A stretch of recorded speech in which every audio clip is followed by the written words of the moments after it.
You know? The Zoom is ready, yes.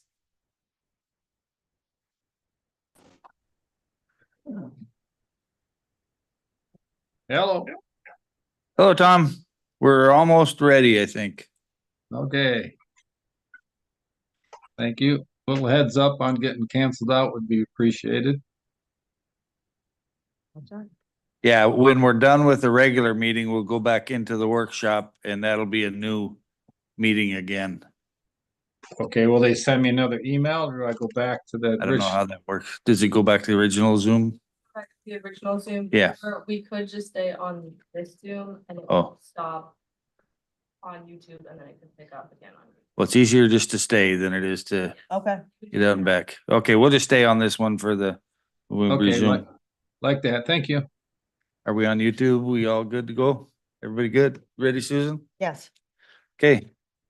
We'll call the city council regular city meeting to order September 4th, 2024, 7:05 PM. Please stand and join me in the pledge. I pledge allegiance to the flag of the United States of America and to the republic for which it stands, one nation, under God, indivisible, with liberty and justice for all. Okay, roll call, please. Mayor Allison, Here? Tom Baylor. Here. Kathy Sherman is absent. Casey Kinsman, Here. Wendy Rainey. Here. Dave Zastro is absent. Kristen Carpenter. Here. Ken Jones. Here. That's a quorum of council. Okay, thank you. Any objection to the agenda as written? Hearing none, the agenda will be approved. Any disclosures of conflicts of interest and ex parte communications? Yeah, Mr. Mayor. Yeah. I would like to declare conflict on, one of the items on the consent calendar. Item 8, I own the building that one of the licensed applicants resides in and they pay me rent.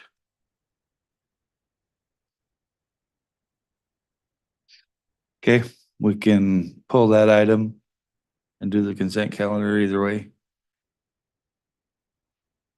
Any Or you can. objection to that? Or, Well, he can just not vote on the whole consent calendar, if that's Yeah. okay. yeah, that's fine. Either too. one. Yeah. Okay, anything else? Anybody else? Okay, hearing none, then we'll move along to communications by and petitions visitors. We don't have any guest speakers. So audience comments regarding agenda items. Anybody? Looks like staff, people, pretty much. Okay. Seeing none, then we'll move along to chairpersons, representatives of boards and commissions. Are there any? School board, hospital board, anything else? I sent them the Zooms, but Yeah. Tom's the only one on Zoom now. Okay. Okay, hearing none, then we'll move along. We don't have a student council rep yet, so the consent calendar is before you. Ken Jones, you can abstain from this. on the consent calendar, Dave Zastro is absent. Kathy Sherman is absent. Ken Jones is conflicted. Tom Baylor, Yes. Casey Kinsman, Yes. Wendy Rainey, Yes. Kristen Carpenter. Yes. The consent calendar is approved. Hey, thank you.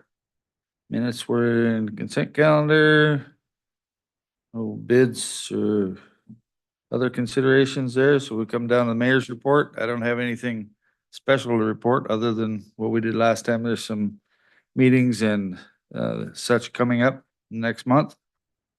And I think we'll be considering a disaster thing here some point in time, pretty soon. So, any questions?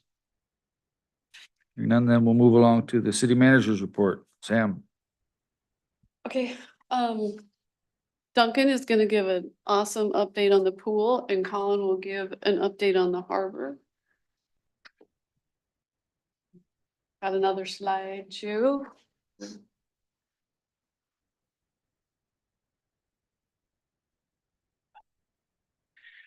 Good evening.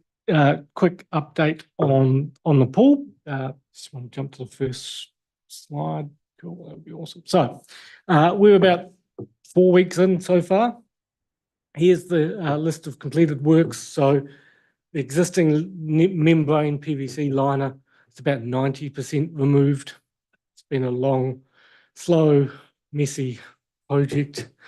But they're getting there. Everybody seems to be happy so far. One thing to note is that the contractors believe that the existing liner pretty much leaked for the entire 12 years.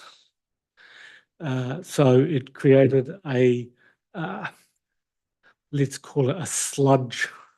That'll be my technical term, of calcified water under the liner. So it's been very difficult to remove, and it's been a real process. Literally got to chip it off. So they've done that, which is great.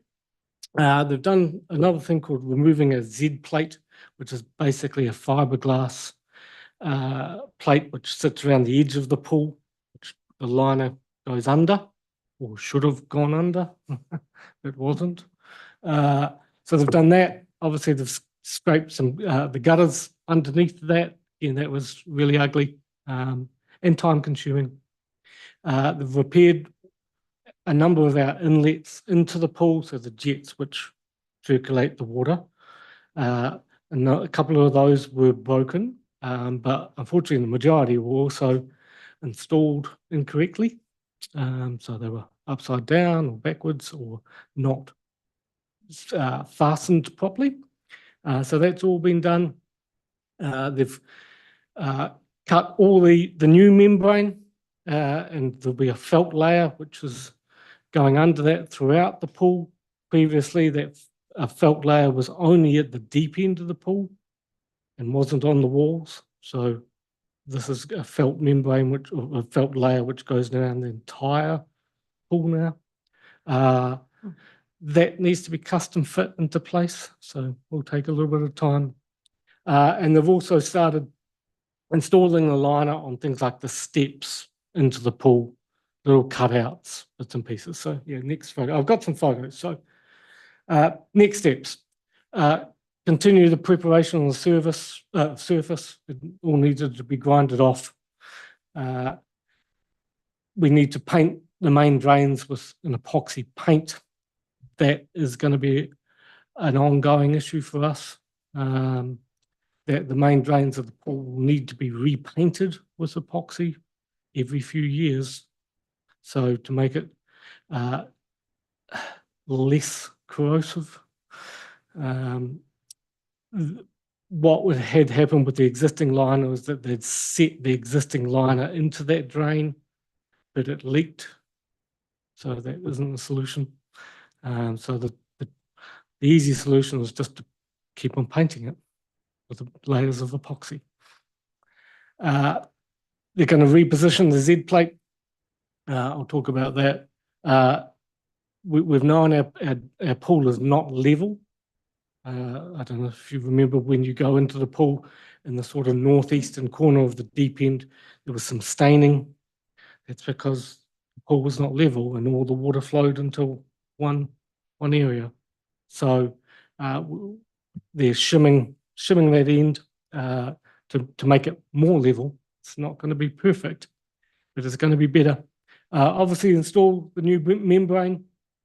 Then we need to fill it, heat it, and balance the water and test for water tightness. So we've got some engineers coming to help us with that process. The good news is the estimated time frame to completion is 3 to 4 weeks, subject to things going well. There's no reason to believe why things shouldn't go well. I'll jump to the next slide. So you may not be able to see these perfectly, but it took a while to drain the pool. The pool hadn't been drained for 12 years. You know, nobody knew what was going to happen when we drained it. It took longer than we thought, but it got there. So it was good to see. The second picture there, if you can click on that, that's actually a video of what happened once we drained it. You may be able to see how bouncy it is. on it. It's like a waterbed.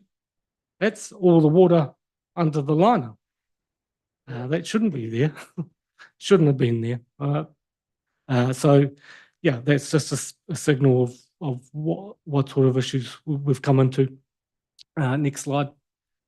So week one, here's an example with just some photos. We've done a lot of photos to document this. The photo on the right there is an example of what is underneath the liner. As you can see, it's aluminum, but it's been painted for 50 years or 40 years or whatever before they put in the liner. So it's a bit of corrosion there. The other day it wasn't too bad considering the age of the pool. Next. Again, just showing you them when they've started to pull back the liner, they start at the shallow end and work their way to the deep end. That's just works in progress. Okay, next one. Again, it doesn't come up too well in here because of the light, but you can see on the right-hand side photo some of the corrosion on the deck, where it says that little bit of red writing says no diving. That has all had to be grinded off because it's all been calcified. So we've got effectively 3 people from Renosys who are the company. They're working 7 days a week to get this job done. So it's labor intensive. Next week, next one. An example. So the one on the right is the main drain. As you can see, they've cleaned it up a lot, but it shouldn't really look like that. Bit of corrosion there. So that's aluminum? That's an aluminum? Yeah, so it's an aluminum insert into aluminum, right? So it's been welded, one of these custom jobs, which in theory, if you're rebuilding a pool, you wouldn't do again. So it is what it is. The photo on the left is an example of the actual aluminum under the layers of paint. We wanted to inspect what that is actually like to see if there's any signs of corrosion. The good news is, based on a visual inspection, we don't think we've got any issues with the aluminum shell. It doesn't appear to have worn at any point or rusted or degraded. But as I'll say, that's only a visual inspection. We're not going to do any material testing because that's invasive and we would have to literally drill into it, which is not something you want to do. But the crew from Renosys, they've been around for many, many years and they're happy with this condition of our pool, considering it's 50 years old. So that's really good news. It could have been a lot worse. So the next one's, here's an example of, on the left-hand side, you probably can't see it because of the lighting, but they've laid some of the new PVC liner around the drain. So they're making a start. So the next few weeks, they think will go actually reasonably quickly. So once they actually get in there and start laying the PVC liner, it's going to go reasonably quickly. But we've built in some room for things which may be unforeseen. What else have I got to say? That's pretty much it. Next one. So budget update. So we've had to sign one change order based on unknown conditions. So the original contract price was roughly 207,000. We've signed a change order for 23,000. It's pushed the price up to 230,000. That's related to that Z plate repositioning. As I've explained, the pool is not a flat surface. It has sunk for some reason. So that's to try and rebuild that pool up and repositioning our Z plates so they actually are watertight. My understanding is that the existing liner was not put under these Z plates. It was just put up against them and caulked. That failed. So, yeah, so that's an additional cost for us. It's unfortunate, but not unexpected. What else was I going to say about that? It's just essentially additional labour and materials. Any questions? Yeah. Do you have any history on, you said it hadn't been drained for 12 years, but I seem to remember during the first term I sat on council, I can't remember exactly what all we did, but I thought we drained it and then it had an issue where it buckled. Yeah, It- yeah, I might be incorrect there, but it certainly hasn't been drained often. Mhm. When they last drained it, unfortunately, an error was made and it buckled because they put the water under the pool, not down the drain. Mhm. So everybody has been reluctant to drain it ever since. And it showed signs that it hadn't been drained. It was quite had a certain aroma to it. Mhm. But yeah, so again, we need to think going forward that replacing this liner is only going to extend the life.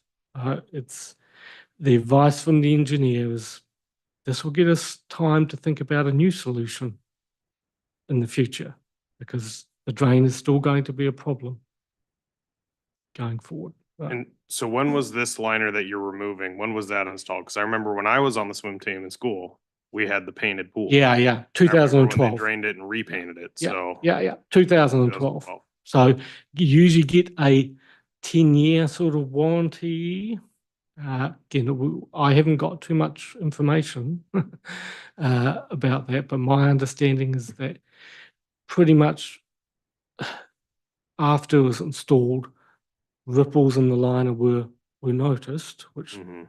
they shouldn't do that, you know. And for whatever reason, we couldn't get that resolved by the original contractors. So with this liner, if it is installed properly Yep. this time, how long should it last? Again, 10 years. 10 years still? Yeah. Yeah. Cool. Which gives us a good amount of time to collect money for a new pool. Because you can't fix it again after this. This is it. Mr. Mayor, Yeah, go ahead. do we have a preventive maintenance schedule that will come with this, and how frequently do we need to be? Yeah, so one of the deliverables is an O&M manual, Okay. effectively. Ideally, as I said, you don't really want to drain your pool every couple of years to repaint some epoxy, but that's going to have to be our workaround because getting a new drain is serious money. So we already have to inspect the drain every year based on, I think, called the Virginia Baker-Graham Act. Our pool, we're really lucky that it's not actually a suction drain. Sure. It's gravity fed. So that saved our bacon a little bit. But yeah, we'll have to somehow inspect it, make sure this epoxy is not chipping, and then repaint it. So we've got our engineer looking at different epoxies because it's not really something you should do in best practice. So we need to find the best product, which is going to minimize the amount of ongoing maintenance that we need to do. Yeah. And then for this preventative maintenance, this O&M schedule or whatever's going to come from it, is this something that's going to have to be contracted out to be performed? Is this something that current staff can do and perform, or a mix of both?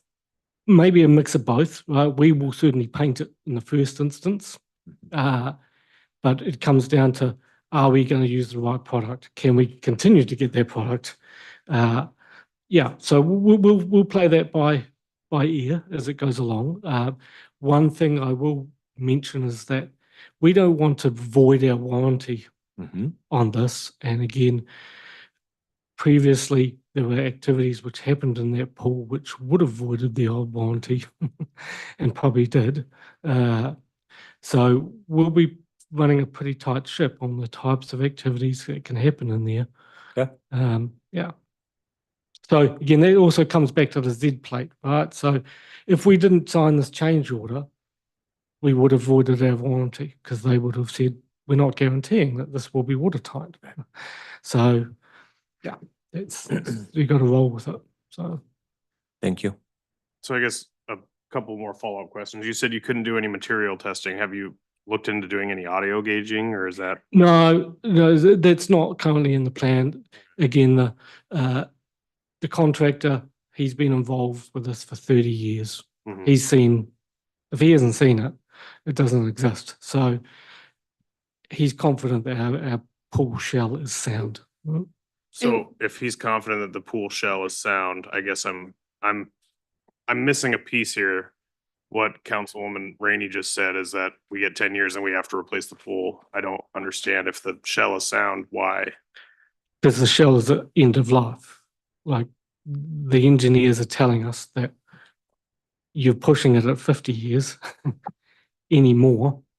And yeah, it could, there's no guarantee even it's not going to fall into the ground tomorrow, right? But the reality is the engineers have said to us, we think you've got a solid system. You've maintained it the best you can, but it is 50 years old, right? So And which engine, that was the site assessment engineers we did 2 years ago? yeah, so that was Councilman Hunsaker, who are aquatic engineers. So Mm.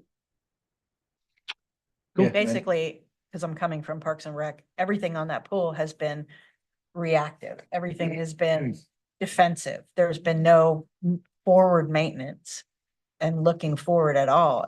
And you can only do that for so long. I mean, the facility is aging out and it doesn't fit the needs of the community. I mean, not with 30 kids on the ice worm swim team. I mean, it doesn't fit the need of the community and it's basically crumbling. So yeah, we can get 10 years out of the liner, but it's time to start finding money for a new pool. And yeah, maybe get rid of some of our other stuff and look for some answers for the fading facilities in the city.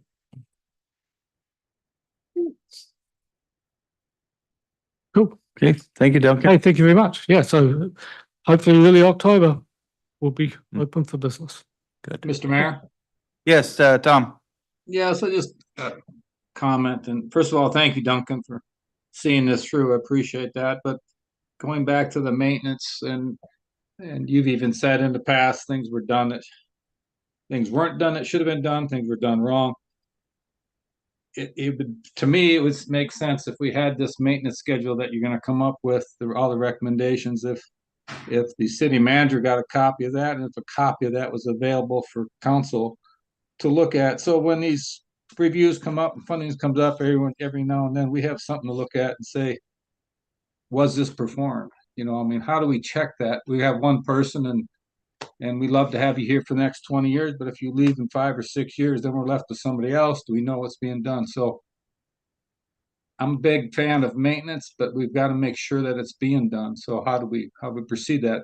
The way I see it right now is you're the only one that's going to have this knowledge. So is there a way we could pass that on, have those schedules with the city manager, have it so with city council or the mayor, somebody wants to look into that and ask the question if it's being done, that would be helpful. Yeah, so as part of those condition assessments that Kaufman Engineering did, they provided us with a comprehensive annual scheduled maintenance list. So it's up to us to organise our work program to do that. And the people have done their absolute best. Right? I'm not knocking it, but you don't know what you don't know. And maintaining a swimming pool is actually a really complex task. Take the jet inlets. The fact that we potentially had them upside down is, that we don't we simply don't know, right? So getting advice, getting expertise here, yes, it costs money, but you need to invest and to get the right people and the right advice to make sure the job is done right. Yeah. Yeah, I Anything- guess my point is that that advice needs to get shared so it doesn't someday walk out the door and we're left Yeah, hanging. totally. Right. Yeah. 100%. Anything else for Duncan? Thank you, Duncan. Cool. Thank you.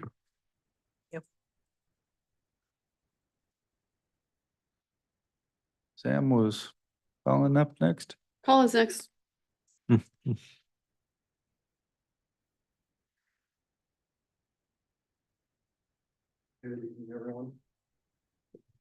All right, so schedule update. Everything's in. It's working on electrical. Almost finished with the bills and other admin requirements. That's the big and easy, but I'll go down the list. So everything's installed. Standing by for electrical services. Currently, we have N, H, J, and K operational and have manual metering installed. G is next, should start tomorrow or the day after, and we go to I. Telecom services scheduled over the next several months. It's handled entirely and paid for by CTC. Floats will be adjusted next week as part of the installation and maintenance package. They were gonna wait on some things, but they decided to just start now and just get some of the floats tweaked and get them where they want them and not wait for a winter or 6-8 months. They're just gonna do it now. So they'll be in next week to tweak those. Most of them are, they were here 2 weeks ago and they said most of them look good, but there's some, the shorter 32-foot floats, the ones that are unsupported by a pile, they're kind of drooping at the tip, so they got to raise them up a little bit, but it's all part of the maintenance package you get. They're going to make sure it's tuned up and right. Punch list items are available. There's about 48, 53 items on the punch list, something like that. Working on them. Some of the biggest ones are the asphalt, and the float tuning, like I said, and drive down ramp and gangway fitment at the lowest of low tides. I went there at the lowest tide. It's like a week ago, 2 weeks ago. It was minus 3.8. It's like the lowest it's going to be in the next 6 months. We looked at it just about low tide. That's not lowest astronomical, but that's about as close as we can get for a while. They're just riding right at the edge of the rub rails that are on the timbers. It's just right about there. And they're bronze rub plates on the drive down float because it handles much more weight. And they're UHMW or HDPE on the gangways, and they're just to the edge. So they're going to move those back a little bit just so there's a little bit more room because you don't want them obviously to catch, hang up, the tide goes up and you have problems. So that's a little bit of stuff, fitment. But again, there's like 50 some items on the punch list. Not a scary list. It's like touch up zinc on this railing, do this, do that. Nothing major. The big issue obviously is the electrical. Doing the best we can on it. We have 2 people. Be nice if we had a dozen. But what they're doing with those white boxes, those substations at the end of the floats, you could only put so many people in there to make all those connections. So it's going slow. It's not ideal, but we do have power to most of the harbor. Challenge is we're having trouble with the metering. It works manually, but we have to really have most of it up and running before we can see the manual or the remote metering working correctly. It's like the whole grid is a mesh of stuff talking and bouncing signal and information to one another because you only have one antenna and the antenna is way over here and you got a float way over here that's 1,000 feet long. It can't just send the signal. So it's got to mesh its way across. Well, if you have 1 or 2 floats that are down in the middle, it's not going to send that data. So that's the kind of stuff we're working on with the metering. And that's why, like I said, N, J, K, and H work. You could plug in. There's no reason why you can't, but you got to get the mesh right for the remote. Talked to CEC today about that. They're working on the billing too. So there's a lot of hands in the pot, like a lot of people that have a piece of this. You have the software engineers, hardware engineers, you have the actual electricians installing, then you have the billing folks, then you have CEC. There's a lot of people that have to coordinate everything to get that working. It's not an excuse, just the reality of the project. Environmental, no issues there. We're closed out on all permitting, funding. 19.55 million reimbursed on the raise grant. We just cut the check for the last 450,000. That will close out, or I'm sorry, 19.5 million. The last 450,000 on the raise grant the check has been cut, and we will submit tomorrow for reimbursement. That will close out raise.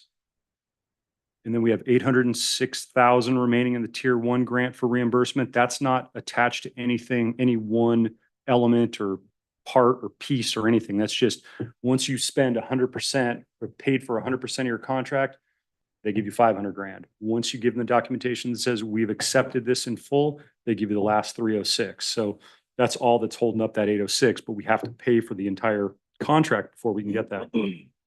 Excuse me. We also have $1.1 million in the CDS funding. We have not tapped into that funding yet. And that is just simply once we're done with raise, then we'll start drawing on that. And that's everything that's been done since March 9th. You know, the federal grants, they're very, you know, date of grant execution. You cannot do anything before that. So March 9th is our date on that. So we'll be able to show at least $1 million, definitely at least $1 million in receipts and things we've paid for. And then we'll get that $1 million. And then got 3.2 million remaining due on the contract. And once we get all those monies, once we pay that, then we'll get those other monies recouped. Final closeout is pending the punch list and total acceptance of everyone being happy with the work. We're really there minus the fine tuning and the electrical. That's all I have pending your questions. Any questions for Colin? What's your estimated date on the electrical if it keeps going? Hey, it's not a matter of, I mean, it's getting done. Like the electricity works. It's just the process. G is a shorter float. G is, I think, the shortest float we have. And it has the fewest pedestals. So that should go quickly. I was the longest, took the longest. H isn't all that long, but it has a lot of pedestals. So, I mean, it's taken them 3-4 days per float, depending on the length and how it is. They could knock out G in a few days, but you know, I mean, everything in this is custom made. There's very little that's off the shelf. Like the boxes are off the shelf, but all the wiring and all the attachments are all custom made. So there's quite a bit of stuff, and they get in there, they go, well, this isn't going to work. So that's really what's been holding us up is the hardware piece. But then we also have that software piece of everything talking, because it's just not easy. There's just so many people that have a hand in it. I don't know, a couple of weeks, but I'd just be guessing at that. Could be sooner, could be later. I mean, we have the data uplink, we have all the antennas, we have power available. Software folks are talking. They just have to have that full mesh of everything there so they can say, yep, there it is. And they can start flipping switches remotely to turn it on. That's the big hang up. So, but if you wanted to read the meters manually, it works on 4 out of 6 of the floats. So that's all we have. And that holds up a lot on the drive down too. Just the power available for the sewer, power available for the cranes. So I'm just waiting on electrical work. Mr. Mayor, Yeah, go ahead. is it fair to say by the end of September? That's more than a couple weeks. Well, I thought it was fair to say the end of August, but I did too. you know, I guess if it, you know, I mean, I Just don't know. just wing it. No, and open say, it. sure. I mean, but open-ended, could be October, could be December, could be, I wouldn't go that far. oh, okay. I mean, stuff takes time, you know, it's not tedious work. It's going to take what it's going to take. And I mean, you could throw more people at it, but I don't think that would solve it. And then what pieces are tied to our 100%? Like, I know you mentioned that CTC has their part to play. That's Nothing to do. completely, okay, Nothing. perfect. Absolutely nothing. That was their initiative to do that, and that's on them. Really, it's once all the fixtures work, things like zinc coating on hand railing, that doesn't hold it up. How about asphalt? We could hold it up for anything we want. Sure. We could hold it up for anything, any element you could say, not until that's done do we accept it. But that's something I talked to the city manager about what in the, the harbor master, what are we comfortable with accepting?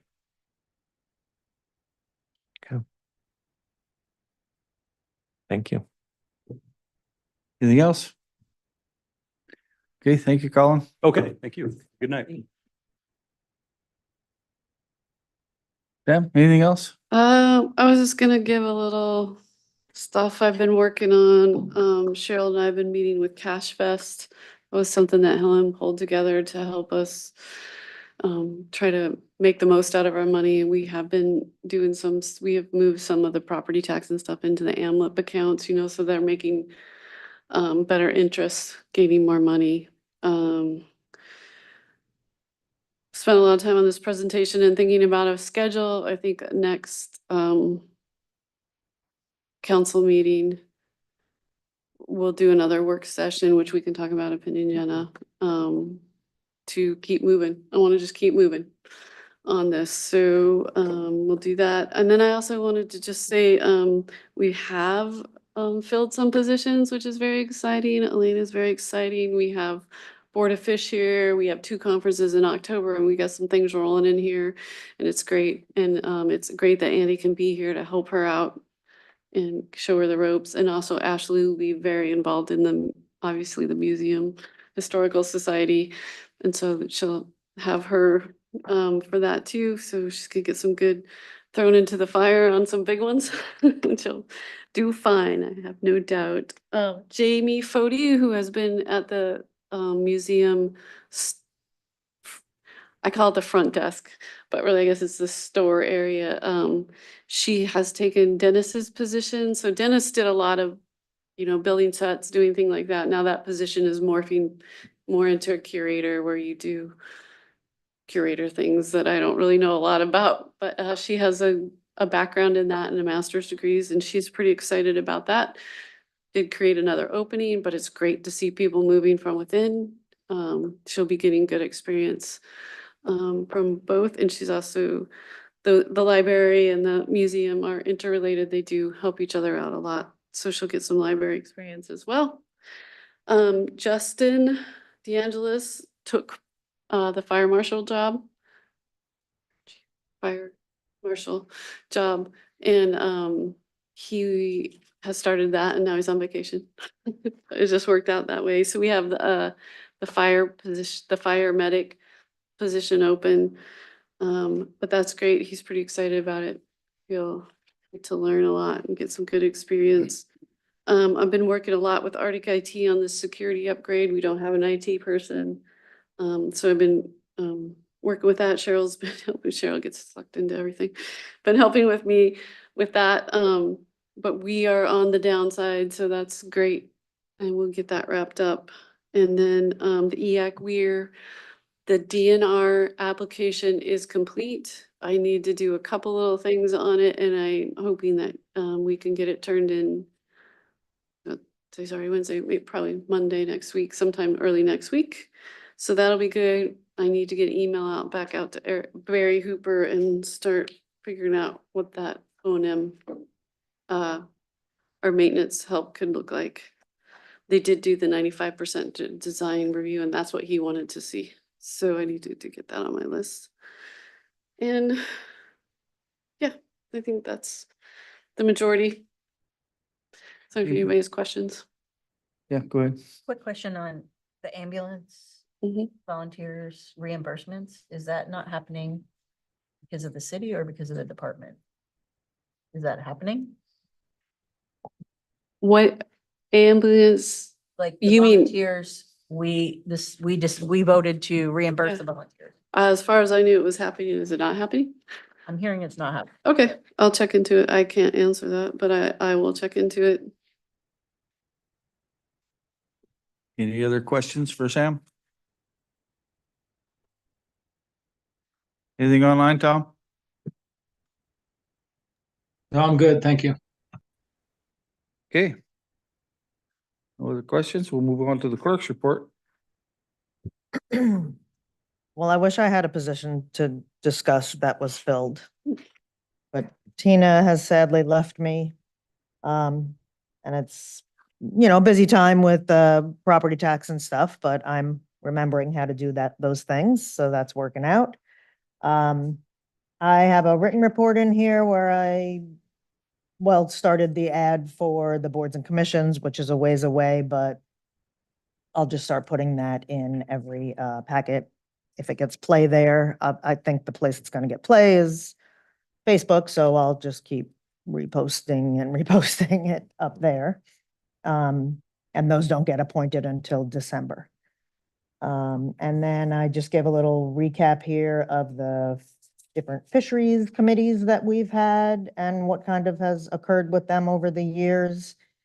Because Jess Rude had asked you guys to maybe make a change to that, and we discussed it once.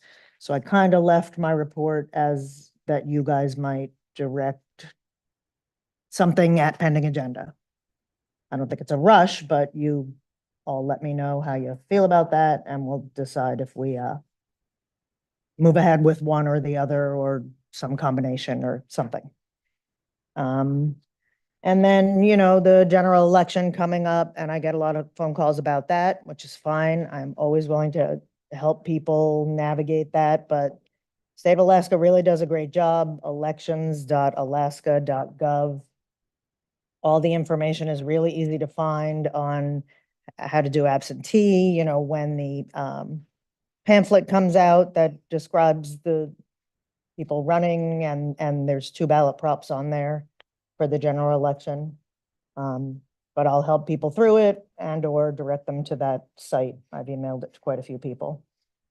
I guess one of the big days coming up would be the last day to register and be able to vote in the November 5th election is 30 days before, just like for ours. And that would be October 6th. So get with young people or people who maybe are new to Alaska to get them to register to vote if they are interested in that. That is all. We will discuss more at pending agenda, and I can answer questions if you have any. Okay, thank you. Any questions for the clerk? Okay, seeing none, thank you, Susan.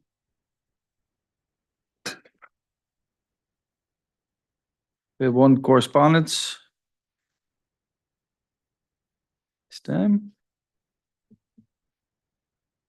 Any questions on that, comments? And then we'll move on to ordinances and resolutions, substitute ordinance 1219, so this will be first reading, correct? Yes.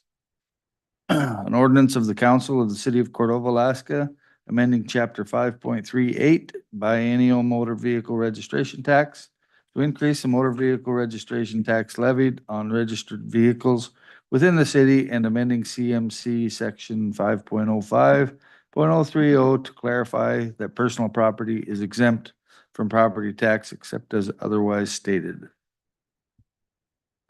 So moved. Seconded. Councilman Carpenter? Yeah, so we have talked about this a couple times before. It's updating the table, the fee table, which hasn't been updated, I think, since 1999, and it was done to try to match what the state does a little bit more closely, I think. That's what you were saying, Sam. And yeah, I mean, it's based on the age of the vehicle, and in most cases, the increases are 10 or like $6 to $10, I think. I know there was one vehicle class where it goes from one year to the next, where the increase was actually more like $100, but that wasn't in all of them. Like I said, that was just in one. Yeah, thank you. Okay, thank you, Councilor Kinsman. Yeah, this has gone forward a couple times, and last meeting, we asked the city manager to bring us more information, and she did a great job of bringing us more information. It's very clear of how many registrations, this is all potential. This is what we have. This is potential revenue that could come. So the potential revenue the public can see, that would be an addition that users would be paying. So it's pretty pretty nominal amount considering how much everything else has gone up, and everything has gone up since 1999. So saying that the potential increase of revenue is under $19,000, that's pretty nominal to get us in line. So, yeah, that's my, thank you for getting us this information. This is helpful information. This is helpful for the public to see if anyone's actually looking at this. So, Councilman Jones. Yeah, I'm not in support of this. I don't agree that this is nominal. This levies a new tax on permanently registered trailers. That was not previously there. That is not nominal. That's gonna affect every single fishing operation. It's a targeted tax, in my opinion. This tax only hits current taxpayers. I mean, they're already paying this. What about hitting all the businesses who get the free ride? Half the town pays tax, half doesn't. I don't support this. I think there's other revenue options that can be more equitable and spread out between all users of the city's infrastructure, like what we're going to talk about in the workshop. So I don't support it. I think that this is going to make it more cumbersome for fishing businesses that have to go in now for their trailers, and we don't even have a DMV to go into. So yeah, I'm going to be voting against it. Okay, Councilman Rainey. Yeah, I have to agree with Councilman Jones. We continue to look at revenue hitting the year-round residents of the community. And once again, it's another tax that's supported by the folks that live here year-round, and we can't continue to do this.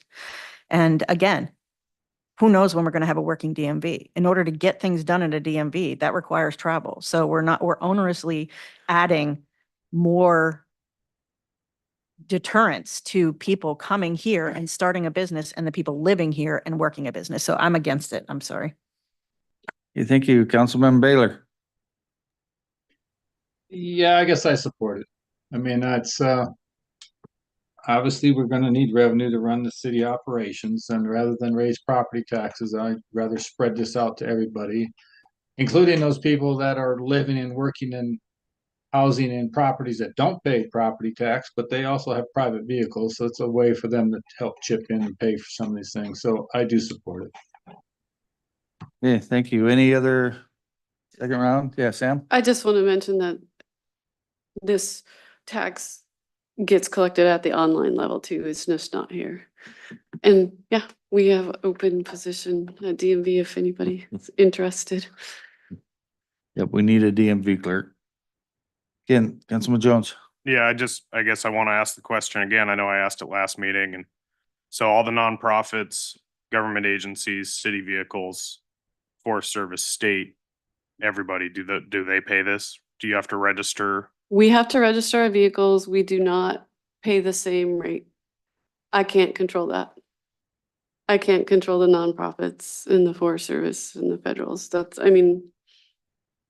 all. I don't know how to Councilman help Kinsman. with that. I'm just gonna call out, I think before we start throwing percentages out there, let's have some facts behind there. Throwing 50% out without any actual data is just misleading the public. It's not. That's Okay. the property tax roll we've seen it at every meeting for the last 7 years. So thanks.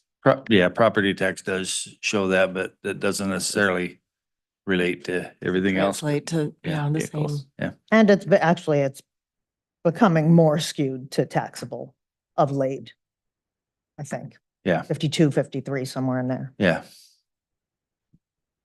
So we need to find a way to capture. But thank you that's where you're pulling the number from at least. So the public knows I'm pulling it from this. It may not be a direct correlation, but that's the correlation that you are making. So That thank you is- for doing that. Been my frustration for years is that half of the real property is non-taxed. And so you have And half the can't be controlled at a city council level. some of it can be. Right, but we can try to find other ways that Yep. is equitable. Absolutely. So we're looking at that. Do we have any data on the number of vehicles in town versus the number of government vehicles? I mean, you sit on Main Street and it's pretty hard to go It- 5 vehicles mean- without seeing a nonprofit or a government No, vehicle drive by. We do not. There's And no I, nonprofit license plate. I mean, You know, I think we have to. If that is the direction you want to go and it's something you want us to do, Yeah, I don't. we can think have a we're- discussion about it. I don't think we're quite there yet. Question for the clerk. Okay, First reading just requires a simple majority of Correct. here. yes, it does. And then on final reading, second reading, it will take 4. 4 votes, no matter how many are sitting at this table. It takes the majority of council as a whole. Correct. So. Okay, so discussion being finished on first reading. Those in favor of substitute ordinance 1218 or 19. 1219, say aye. I, Oppose? Aye. Aye. That was 3-2. So it carries on first reading. We will have a second reading and a public hearing mhm, at the next meeting. good.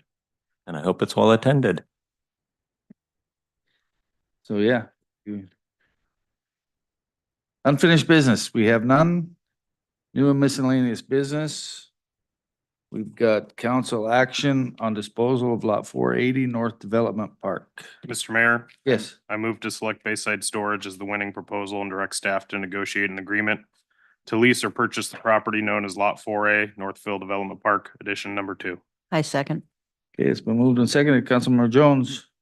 Yeah, I think this was the best proposal. I followed this a little bit at the planning and zoning meeting, and I'm disappointed to see that the other applicant withdrew their proposal. I think their idea was pretty good, but I do still think that this was the proposal I would have liked to see move forward. So I'm happy that this one's still on the table.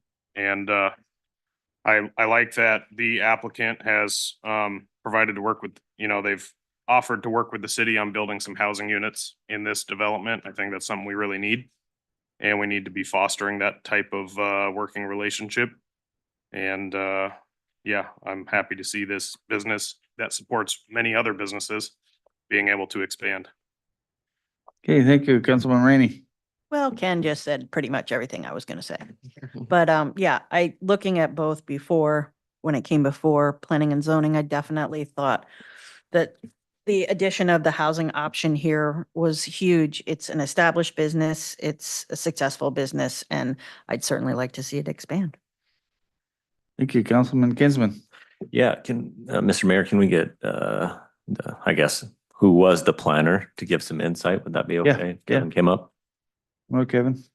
No, I know. I want to acknowledge you're in a different role, though. So what's proposed? I know potentially a couple of apartments in there, but I want to make sure if we move forward with that we're within our zoning. I was reading the zoning here example. It doesn't seem like these can't just be apartments that are open to the public for rent. It's tied to very specific Yeah, but residents. Is that correct? Per the zoning, strictly, the watchman's residence should only be should only be for people that either work at the facility, or I think it also says like relatives Yeah, of family. something like that. So I actually don't know if the applicant has conditional use permits for their watchman's quarters that they rent to the general public that are within their other buildings. So those may technically be in violation of the zoning code. If we want to get into technicalities. Is there an opportunity to change that zoning code? I mean, the council would need to pass an ordinance to update the zoning code. I'm not saying one way or the other whether, it should or shouldn't be changed. But if we're going strictly off of the letter of the code, it has to be occupied by a relative or somebody that works at the facility.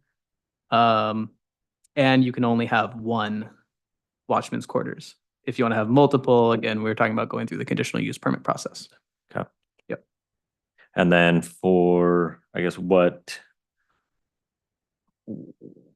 timeline? What is a reasonable timeline to tie to us selling this lot to them? They've put forward these plans. I know they're saying immediately, which is great. I guess what should we be looking for? What should we be asking for? So how we've done our previous lease with option to purchases, it's been a 5-year time frame where you have 5 years to get to substantial completion. I mean, it's been, you know, a 7 to 10 year lease is what I've seen, but it's a 5-year period to get to substantial completion where your lease payments will count towards the purchase price. If you go past that 5-year period, you can still purchase the property, but none of the lease payments would count towards the purchase price after that 5-year period. I think that's all I have. Thank you. That's it. Okay, Council. Let's go around once. Councilman Carpenter, I don't have any questions. Thank you. Councilman Baylor?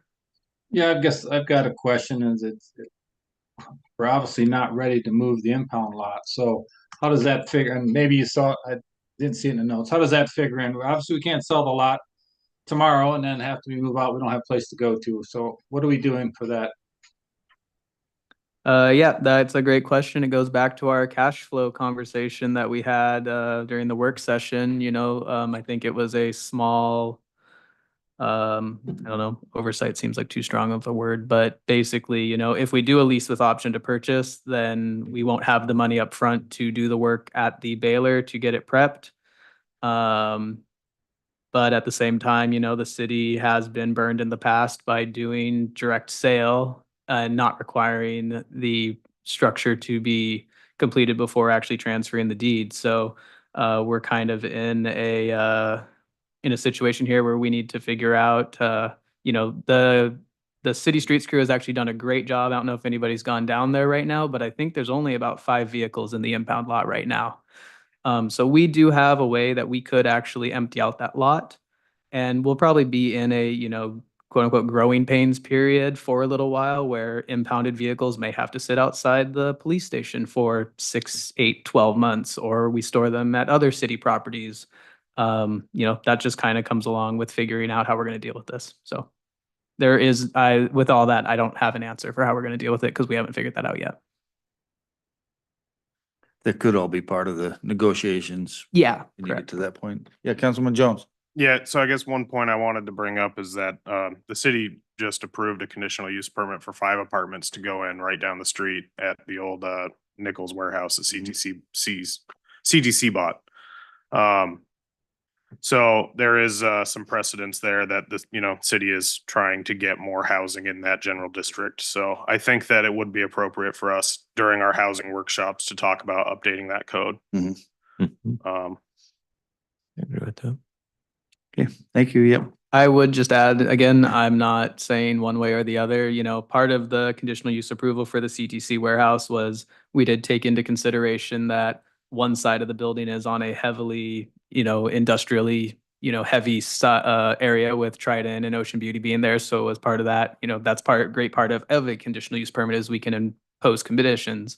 And we were requiring that the resident parking and the resident entrances need to be funneled out towards that eastern side because that has a more direct connection into town for pedestrians, and it also keeps the pedestrians out of that industrial area. So I'm not saying that we shouldn't open up more housing in that area, but at the same time, it is an industrial area. We do need to be, you know, thinking about what are the impacts of putting more people on the streets down there. So. Okay. Round 2, anybody? Yeah, just a quick comment. Yeah, go ahead, Tom. And this has more to, if this goes through, which I think it will, the sale of it, you know, the sale of property is supposed to go back into the permanent fund. So I don't know about using the sale of that money to develop that land. Property sales by statute, I believe, are supposed to go into the permanent fund. Now, we can always vote to pull it out to do something, but I've never seen proof that any of the sales have gone into the permanent fund, but I'd like to see it followed through. Yeah, I think we need to look at that whole thing because when you do that lease purchase too, you know, for 5 years, we're accepting lease payments and spending those in our general fund. And then when that counts towards the purchase, I don't believe we're taking 5 years worth of lease payments and putting it into the permanent fund like you say. So, yeah, I think that's a whole nother meeting. We need to look at that, Tom. I'm with you on that. I would just also add that I have made it pretty, you know, I've tried to make it pretty clear to the council that it is going to cost, you know, $100,000 plus $1,000 to do these improvements to the impound lot. And we do not have anywhere for that money to come, and that if we are going to give up the impound lot, it does make sense that the money from that sale should go to in building the new impound lot. I understand that by code and by charter and such, that money should technically, it needs to go to the permanent fund. But I think that then the council needs to make sure that if we are going to sell this, that they're all in agreement that as part of that lease or purchase and sale agreement, that there's an ordinance that accompanies that does direct that money then to go to the improvement of a new impound lot. Yeah, and I'll just go back to what I said earlier in our workshop, that I think it needs to be clean. If we're putting lease payments and sale of land into the permanent fund, then we need to do that. And if we need money for making an impound lot or expanding the Baylor facility, then yeah, that can come out of whatever funding, and it's typically the permanent fund to do that. Yeah, Councilman Carpenter. Thank you. I do have a comment. Just thinking about the motion is to direct the city manager to negotiate the terms, and thinking about the standard period, I think, is that 5-year period that we give people to kind of prove up on their plan for the lot. And but I wondered if that could be shortened a little bit. I do, because I agree with not signing over, like not doing the sale outright for the whole purchase price and signing over the deed right away. Could we do it for a slightly shorter term, just so that we make sure that the building is developed as proposed, but maybe we don't wait as long for the full payment. So maybe it's 3 years, or maybe it's 50% down in 3 years for the rest, or something like that, just to make sure that I certainly see that this business has every incentive to get it done as soon as possible, because they're not going to make any money if they don't have storage units available. So I don't anticipate there being a problem with it being completed as proposed, but it still seems like it's in our best interest to hold on to the title until it is. Well, it's gonna have to be discussed between the two parties doing the negotiations, so, if it has to come back to us for guidelines, we'll do that. Councilman Rainey. Yeah, I was gonna say, I think that's part of the negotiated agreement, but I'd hate to dictate ahead of time that they get less time than anybody else would, to take care of that. Also, as far as bodies down there, I mean, I'm sorry, but there is already a plethora of housing and bodies down there. I really don't see how 2 apartments are gonna make a difference. I think right now we have a housing crunch, and I think we need to change the zoning so that we are making it easier for these multi-use structures to happen. Whatever we put down there is not going to be anything kind of competition with the bunkhouse facilities that are already there. So, it's already a multi-use area. I think we need to make the code reflect that, but that's all I have. Great. Anybody else? Yes, Councilman Jones? A couple of points. I just want to make it to where it's on the record. And, we have had problems as a city in the past with businesses. We lease them a property. They don't do what they say. We had problems, on the Southville. We've never had a problem with this particular applicant. They've always followed through with what they're going to say. They've built great buildings. They keep them maintained. They have asphalt aprons. They're constantly out there plowing. The properties look great. I don't have any concern that this is going to drag out and turn into one of those debacles like one of the properties right next door. I really think that this is a slam dunk for us to do. And, they applied for this back. Another point, we got that email. I'm not sure if it's in the packet, but they applied for this back in 2015 or 2017, whatever year it was. We could have been collecting tax revenue for the last 7, 8 years on this building. And, here we're talking about revenue. And I've always said, instead of raising taxes, let's focus on growing the pie. This is what I mean. Let's grow the pie here. So, thanks. Yep, agreed. Anybody else? Okay, all those in favor of the motion to negotiate with Bayside, say aye. Aye. Aye. Opposed? Motion carries unanimously. Pending agenda? CIP list, calendar, elected officials, what did you say, Susan, the fisheries committees? Do we need one? do we want? I'd like to see us Combine this. combine them, make one and make some ex officio seats with the organizations that this directly impacts and has the best input for, like the economic. Seats or yeah, like- actuals? Well, actual seats, but also ex officio seats for like PISWAC, for the Economic Council, for the Marketing Association, and get the people that are actually going to have input, that the whole point they're there is to have input onto this board so that we can get one going. But I'd just like to see one. And I would second to get that on there. Okay. One, I guess, additional comment. I know we're not supposed to debate things at pending agenda, but I just want to know maybe some of the info when this comes up. And you have to be a resident of the community to sit on a City of Cordova commission, right? Or I don't know. Well, no, the boards and commissions that are in code, but Yeah. these are different than that. Okay, so These types of committees do not need to be Yeah. Registered voters. well, I would, I guess, like to potentially see that. If we're gonna have a Yeah. fisheries committee, I would like to see it made up of Cordovan parties, not members of an organization that might be based here but live elsewhere. So, thanks. Okay. That's why I was looking at ex officio seats. Okay, we can work with Susan on figuring something out for that. No, but what? That's a lot. I mean, I'm either, maybe it just has to be a discussion item to start. I mean, I won't know what to bring.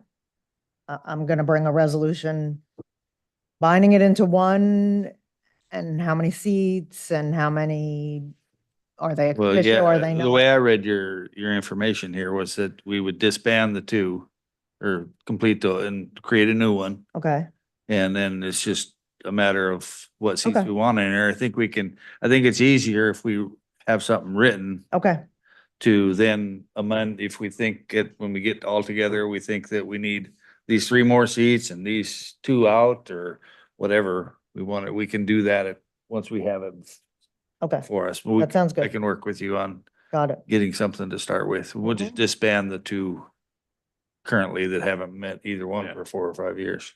I think one of the big gripes and why the second one was formed in, I believe it was 2016 or 2017, was that what is it called? The fisheries Advisory? advisory was, they hadn't met, it was made up of all the organizations. There was like almost no fisherman seats that were available to be held. And there was a group of fishermen that were very passionate about developing a crab fishery and other things.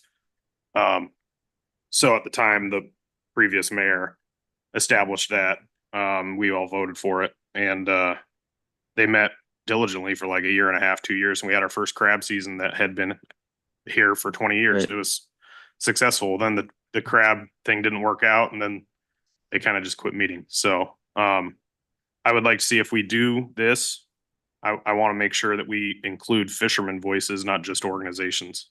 So. Mr. Mayor? Yes, Tom. Yeah, as far as pending agenda, I've spoken about this before on development of properties. And the way it's been for the almost 40 years that I was in business, you'd go down and get a building permit. And the development of the site was also tax exempt. So if you bought gravel, you had a dozer, all of those things. Under the current city planner, he does not see it that way. He's not objecting to it, but he says the way it's written, that would not be tax exempt. I think it's a good value for the community if somebody developing property. So I'm thinking we need to have that discussion. If we all agree with that, kind of give direction to the city planner, clarify that language and make it happen that way. Yeah, I think just to clarify, Tom, you don't mean tax exempt, you just mean prepay that thing like the building permit does, Right. prepay your tax to the maximum. Exactly. Yes. You can come in and get the tax, and then it's not just the 2x4s that go in the house. It's also your site prep. Right. And Okay. I think that's a great value for the developer and for the community. And I guess the way it's written, he doesn't see it that way. He's not that he objects to it. He even asks us, says we just need direction. So I think we should have that discussion and give him direction to make it that so. Yeah, I'd Yep. second that. Is that Yeah. tied up in Title V still? I mean, I would say yes. I know this came up in Title, we had So, Anyway, we can. and I'll we can bring look- up Title V. When are we gonna finish Title V? Well, this could be a quick discussion, and I think there's people that are wanting, or developing sites and want to develop sites that it would affect, so that's why I think we should move it forward. Sure. Susan, you have a thought? I don't think I would want to have you guys just give direction without changing the language to clarify the language. Well, that's what, And we that's, are. that's what he's Oh. looking at. And, just make sure that just make sure whoever's working on the Title V, make sure that it's in there that we're including the ability to have site development be part of Is your. that the will of the whole business. body, or you're just saying? Well, that's what I'm saying. I think what they're saying that we need to discuss, yeah? It's Second. been To like give that, property it's been tax like breaks that to for those people almost too. 40 years until now. That's what Yeah. I'm telling you. Yeah. In practice, they have included that in there. I bet Overall it's gone price? both ways over the years. Anyway, we can get that clarified. We can, make sure when Title V comes before us, we can make sure that's included if that's the will of the body. Can vote it down. Right, or amend. Doesn't sound like we need a separate This is. discussion, as long as it's in Yeah, I mean, we remember. I would say it is in the Title V that needs to be, that you all are planning on updating. So I don't think we should make it a separate item and then drag everything out more. If we're I gonna do it, let's just do Yeah, everything. I agree, just do Yeah. it, include it. Okay. Anything else pending agenda? Calendar? Yes, Sam? We need to do a work session. Gonna Yeah. keep moving. Yes. Do we need a separate one from the next meeting or just at the next meeting? Well, one at the next meeting. Is that what you were? Yeah, that would work, or we can. You So, can't have it in between. Well, I mean, when are you no, gonna, no, when no, are you gonna no, work no, on no. that? I was thinking maybe even a little, the next day or something. Yeah, I recognize that for the next regular meeting, they have until Wednesday to put. Well, but put that that's why information together. the So work you only got a sessions are week. gonna come more quick. The work sessions, you're gonna get less time to read stuff. Yeah, They're gonna come on the Monday. This Monday was a holiday, otherwise I'd have put that out right, yesterday. yeah.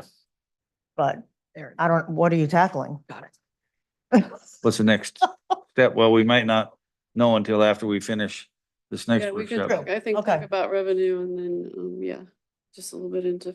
So let's just pencil in a workshop prior o'clock to the on the next 18th. meeting and Okay, we'll see where we need to go after we're done with our workshop tonight. sounds good. Okay, anything else? On that, when do you say you start advertising for the seats? I am that now. It's expire in the November? packet. I mean, I put the ad in the packet, I posted Is it. the ad is posted publicly though? Yeah, Okay. So we will be looking again for the public out there. We're looking for volunteers for our boards and commissions. November is when our seats expire, so put your name back in or recruit somebody to replace you. Anything else?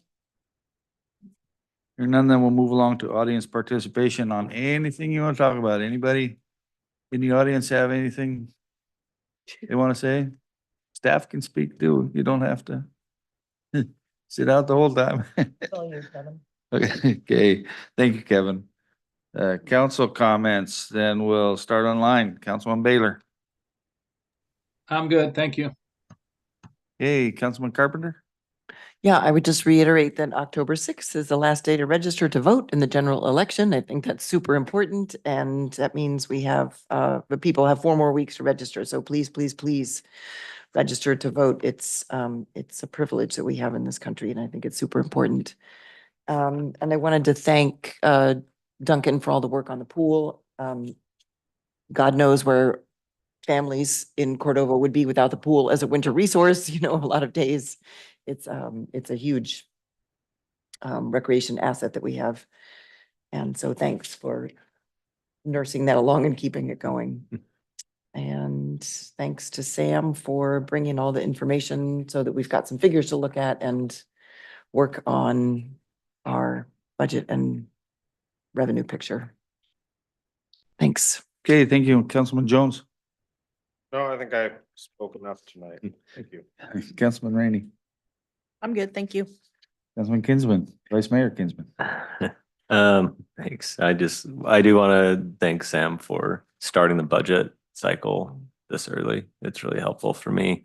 Last year was pretty rough being, I think, on multiple levels for everyone. So it's nice to look at what our needs are this early in the year. Also, from my children who use the swimming pool, they want to say thank you for working on it. And they're really tired of not that during the school day, not being in the swimming pool when they're supposed to be there. They don't like doing gym during that time. So thank you for your work on it. And that was a great presentation. That's all I have. Yeah, and I guess I would just add a couple of things to that. You know, the pool isn't only for recreation. We live by the sea and by a lake, and people need to know how to swim, and I know the kids enjoy it, but you know, by the time they hit third or fourth grade, they know how to swim. Yep. So I think that's an important thing for the community. Thanks, Sam, for working on the budget. I would also like to say I appreciate Sam's honesty and not wanting to hide where the money is or what it is. Or isn't. She's or isn't not candy coating it at all.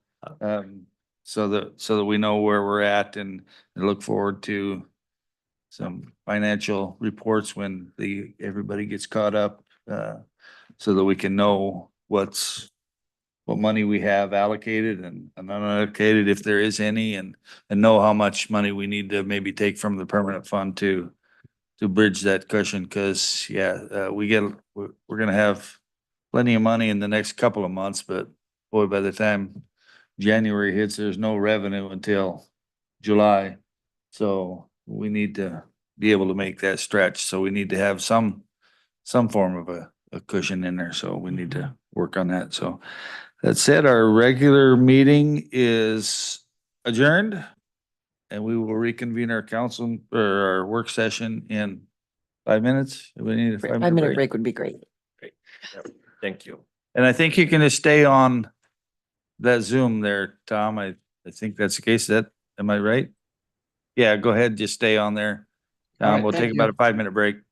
All right. About the YouTube, really, the Zoom can always be one, as long as we restart the YouTube and have separate videos. Gives me time to have some of those Wisconsin cheese curds. Is that where you're at now, Wisconsin?